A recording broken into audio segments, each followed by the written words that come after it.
Israel की national security doctrine पता क्या बोलती है? जो इनका सिद्धांत है सिक्योरिटी का, वो बोलता है कि अगर इज़राइल के किसी भी एक इंसान को दुनिया के किसी कोने में भी अगर किसी ने नुकसान पहुंचाया, चाहे वो कोई देश हो, चाहे कोई ऑर्गेनाइजेशन हो, चाहे कोई इंसान हो, अगर इज़राइल के किसी एक बंदे को भी नुकसान पहुंचाया, हालांकि इज़राइल की आबादी सिर्फ 1 करोड़ के करीब है, फिर भी कलेजा देखो उसका, जिगरा देखो उसका। वो कहते हैं हम उससे बदला लेंगे और उसको जब तक उसको मार नहीं देंगे छोड़ेंगे नहीं। ये इज़राइल की डॉक्ट्रिन कहती है। हमास ने अटैक किया इज़राइल पे, ठीक है? एंड इनोसेंट सिविलियंस को मारा, लड़कियों को रेप किया और बच्चों को मारा एंड कुछ को किडनैप करके ले गए। भाई पूरा गाजा साफ कर दिया उन्होंने, पूरा गाजा साफ कर दिया। 200 किडनैप किए हुए जो सिविलियंस थे उनको लेने के लिए 30-40 हजार लोग मार दिए। और पता है उसके बाद भी इसराइल का अपोजिशन जो पार्टी है, इसराइल में जो अपोजिशन में बैठे हुए हैं, वो नेतन्याहू को पता है क्या बोलते हैं पार्लियामेंट में? कि यू आर वेरी सॉफ्ट। मजा नहीं आया। अब इसी केस को भारत के साथ जोड़ के देखो। मेरा रीजन यही था बताने का इसराइल के केस को कि भारत भी एक सुपर पावर बनने की बातें करते हैं हम।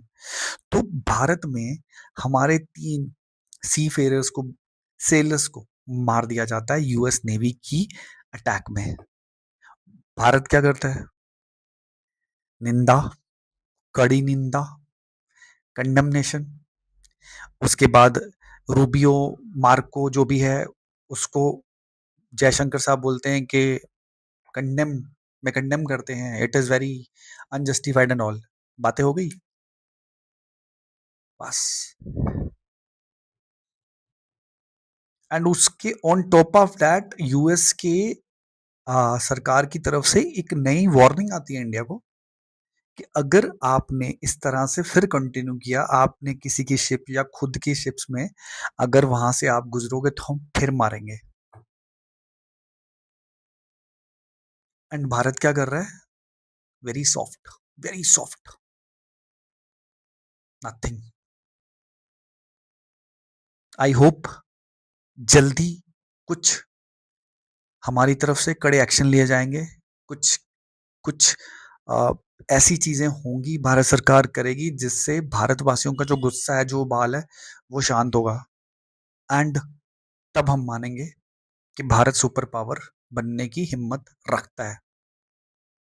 अब तो लग रहा है सिर्फ कई बातें सिर्फ बातें ही हैं। Let's wait and watch. जय हिंद, जय भारत, जय श्री राम। जल्द कुछ होना चाहिए अच्छा वाला।